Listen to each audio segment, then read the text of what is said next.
E aqui no Jornal Brasil Atual, nosso tema agora são os primeiros debates da COP27. E para isso nós vamos conversar agora com o professor Wagner Ribeiro, professor do Departamento de Geografia da Universidade de São Paulo e do Programa de Pós-Graduação em Ciência Ambiental. Muito bom dia, professor Wagner. Bem-vindo aqui ao Jornal Brasil Atual mais uma vez. Bom dia, Rafael. Bom dia quem nos acompanha. Professor, vamos lá. Na abertura, o secretário-geral da ONU, Antônio Guterres, pediu no discurso de abertura que o cenário de emissões de gases do efeito estufa precisa mudar com um pacto. Ele disse: a humanidade tem uma escolha, cooperar ou morrer, ou um pacto pela solidariedade climática, ou um pacto pelo suicídio coletivo. Wagner, a necessidade dessa ação é urgente. Todos os representantes reunidos lá na abertura da COP27 concordam. Mais de 100 chefes de Estado ou representantes dos seus governos concordam com essas afirmações. Mas parece que o problema é quem vai pagar a conta para atingir esse objetivo, né? Exatamente, Rafael. Você está trazendo a questão central que está em discussão nessa COP, que é justamente o financiamento, né? Os famosos 100 bilhões de dólares que foram prometidos até 2050 e que até agora pouco, quase nada desse montante foi direcionado especialmente para dois tipos de ação, né? Primeiro, ajudar as ações que nós chamamos de mitigação, ou seja, ações que possam reduzir as emissões de gás de efeito estufa, e aí você tem fundamentalmente a busca e a batalha por novos padrões energéticos mais sustentáveis, meio que dependam menos do carvão e petróleo. E o segundo, não menos importante, eu diria até que mais importante nesse momento, é justamente sacramentar a ajuda que é falada já há mais de 30 anos para que os países que serão os mais afetados, que têm menos renda, possam promover ações de adaptação às mudanças climáticas. O que nós estamos falando com isso, Rafael? Na verdade, é preciso organizar os países, né, para que a gente possa ter aí, por exemplo, programas de assistência a desastres, né, prevenção de desastres, como cheias, né, como alagamentos, secas também severas, que são anunciadas já, e já estão ocorrendo, na verdade, já não é mais um anúncio, né? Furacões que estão ganhando mais intensidade, enfim, nós temos já uma série de evidências de que os efeitos das mudanças climáticas estão presentes, e essas evidências elas indicam a necessidade de ter um plano, então, de preparação para receber os impactos dessas catástrofes climáticas, e para isso é preciso recursos. Não há outra forma, né? Você, para organizar pessoas, né? Eventualmente deslocar pessoas de áreas de risco, enfim, são questões densas, polêmicas, né? Que envolvem a dimensão social, a dimensão ambiental, e isso não se faz sem recurso, né? Em especial, Rafael, porque nós sabemos que já de longa data que os países mais afetados serão os países da faixa tropical, que não por determinismo geográfico, mas são os países que na maior parte têm a renda mais baixa. Então, você tem aí uma situação muito difícil, quer dizer, países com menos recursos sendo os mais afetados. A forma de você atenuar essa situação é justamente fazer aquilo que está anunciado lá desde 92, né, na Convenção Quadro de Mudança Climática, que é justamente fazer com que os países que tenham mais responsabilidade pelas emissões possam também agora subsidiar os impactos que eles causaram pelas emissões emitidas no passado, né? Esse é um grande debate da COP, que é justamente quem vai pagar essa conta, né? Quando esses 100 bilhões aí vai chegar. Ontem, nos primeiros dias aí, o Macron anunciou que vai incrementar o apoio, a Alemanha também falou, o Reino Unido, né? Mas até agora, na hora de assinar o cheque, como a gente costuma dizer, né, o recurso não chegou. Então, estamos ainda na fase de anúncios, né? E são anúncios que, como aí o Antônio Guterres foi muito preciso, né? Nós não podemos mais esperar, é preciso promover ações já para que a gente consiga preparar o mundo para enfrentar essas catástrofes climáticas que estão anunciadas. Pois é, professor. Um relatório que foi encomendado pela presidência da COP27, foi divulgado ontem, aponta que os países em desenvolvimento e emergentes precisarão de mais de 2 trilhões de dólares por ano para financiar o combate à mudança climática. Esses efeitos já estão muito visíveis, né, professor? Para quem mora aqui em São Paulo, eu não lembro de ter enfrentado uma friaca como a gente está enfrentando no mês de novembro, por exemplo. Uma dúvida, Rafael, veja, esse relatório que você está trazendo, ele é ainda mais dramático, né, porque ele está indo naquilo que é preciso. Eu estava dando 100 bilhões, desculpe, como aquilo que já foi acordado, né? Então, se nós formos pautar o que é preciso, o número é exatamente esse que você está apresentando, o que mostra que nós estamos muito longe, né, de enfrentar claramente, né, com coragem, esse enorme desafio das mudanças climáticas, né? E você montou muito bem, né? O que nós estamos assistindo com as mudanças climáticas é justamente o acirramento dos chamados eventos extremos, né? Então, quando você tem um período de chuva, há uma mudança no padrão do comportamento da chuva, em vez de você ter aquela chuva, por exemplo, a São Paulo da Garoa, trazendo o exemplo que você trouxe da nossa cidade, né? Não existe mais a São Paulo da Garoa, né? Você tem, na verdade, chuvas muito intensas, períodos de menos chuva, e o que é curioso, né, os colegas que acompanham, fazem medições, etc., constatam que o volume de chuva é exatamente próximo do que ocorria nas médias, né? Nós estamos assistindo, na verdade, uma mudança do comportamento da intensidade da chuva. Ela vem mais intensa, mais localizada. Evidente que isso traz consequências, né, como alagamentos, enchentes, escorregamento de vertente, muitas vezes levando à morte de pessoas, perdas materiais, e também, né, esse inverno não esperado, né, no mês de novembro. Pra você ter uma ideia, Rafael, é de 1999, né, o último inverno, entre aspas, né, porque o novembro já estamos no meio do caminho da primavera, mais próximo para o verão, então não é frequente, né, de fato, ter temperaturas baixas como nós estamos assistindo em São Paulo nessa época do ano. Há 23 anos atrás isso ocorreu. Isso mostra que se trata, assim, de um evento fora da curva, né, que a gente chama de evento anômalo, e isso, a tendência é que esse tipo de situação seja mais frequente em diversas manifestações do clima, né? Aí teria que entrar um pouco no mérito por que essas coisas estão acontecendo, o que está fazendo com que essas massas mais intensas cheguem fora da época esperada, né? Mas, enfim, de todo modo, as consequências aí. A gente assiste, por exemplo, em novembro, né, temperaturas muito baixas, 12 graus como mínima, 14 graus como máxima, né? Enfim, é uma situação anômala que está corroborando, inclusive, a própria alteração no regime de chuva que já se verifica em São Paulo, por exemplo. A gente está conversando com o professor Wagner Ribeiro, professor do Departamento de Geografia da USP e também do Programa de Pós-Graduação em Ciência Ambiental. Professor, o senhor falou que os países mais afetados serão aqueles da faixa equatorial, né?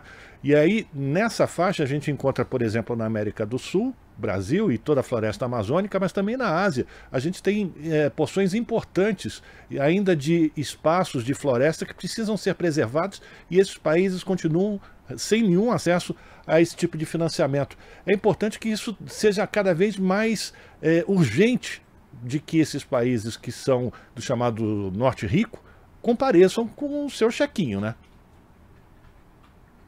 Não há dúvida. Veja, Rafael, essa é a grande questão que está em debate, né? Nós sabemos que os países que detêm floresta em pé, né? Você lembrou bem o caso do Brasil, mas tem também a República do Congo, na África, né? A Indonésia, né? Enfim, também está presente. E foi anunciada ontem a intenção de uma articulação entre Brasil, Indonésia e República Democrática do Congo. São 3 grandes países com muita floresta em pé. Qual a importância da floresta em pé, né? São estoques de carbono que estão retidos, né, na forma das árvores. Então, é um serviço ambiental muito importante que esses países prestam no controle das mudanças climáticas, porque se você desmatar isso tudo e jogar esse carbono para a atmosfera, você vai estar, na verdade, agravando o problema da mudança climática. Então, a conversa que se teve ontem é de que é possível articular esses 3 países para conseguir, de maneira um pouco mais incisiva, eu diria, né, ter uma frente aí dos países de grande biodiversidade, né, com esses serviços ambientais, e tentar, dessa forma, pressionar também para ter algum recurso para a salvaguarda dessas florestas e, ao mesmo tempo, manutenção dos serviços ambientais. Essa ideia de um eixo verde, né, de um bloco de países verdes, ela não é nova, ela já vem de algum tempo, né, e esperamos, quem sabe, com o governo Lula, a gente possa ter aí uma nova articulação, levando, inclusive, né, a um diálogo mais sul-sul, né, que a gente assistia muito na diplomacia da época do governo Lula, e que foi absolutamente abandonado, né, por esse indivíduo que está lá em Brasília até o final do ano. Então, de fato, esperançoso, né, que essa articulação venha a ganhar foco, né, que ela possa, de fato, se tornar mais um grupo aí de pressão dentro da COP. É muito interessante, Rafael, quando a gente vai analisar a COP, né, os 180 países que fazem parte, eles são muito articulados em grupos, né? Ontem tivemos também a fala muito contundente dos países que estão ameaçados de extinção, né, os pequenos países insulares, né? Para eles a situação é ainda mais dramática, eles estão ameaçados de perder seus territórios, por exemplo, né? Tem também o chamado Grupo Guarda-Chuva, enfim, tem também o lobby dos países produtores de petróleo, enfim, você tem aí um conjunto, né, uma regionalização muito própria, muito específica, que ocorre na COP. Eu acredito que se houver, de fato, essa articulação, né, política entre os países que detêm estoque de carbono na forma das florestas, né, isso pode ser também mais um elemento de discussão, de promoção de ações na perspectiva da manutenção da temperatura desejada, né, que é até 1,5 graus de acréscimo, que já vai crescer, não há mais dúvida, né? Nós temos que fazer agora um esforço para que não passe de 1,5 graus e, dessa forma, tentar diminuir os efeitos que essas mudanças vão trazer em escala planetária. Até porque parece que esse é o limite, né, professor? A partir de 2 graus parece que não temos mais o retorno, né? Aí é só ladeira abaixo, digamos assim. Mas eu queria falar sobre a expectativa da participação do presidente eleito Luiz Inácio Lula da Silva. Também já foi aventado que a Marina Silva estará presente à COP27. A expectativa do mundo para a chegada de Lula à presidência e a possibilidade de sua participação, de sua articulação para encaminhamento de soluções conjuntas para o enfrentamento dessa questão tão problemática. Veja, Rafael, essa é uma questão muito importante, né, porque mostra claramente que o mundo já quer falar com o presidente eleito, né, diferente do que alguns ainda insistem, né, em não reconhecer no Brasil, inclusive trazendo problemas aí de circulação, coisas que são realmente intoleráveis, né, num país democrático como é o nosso, né.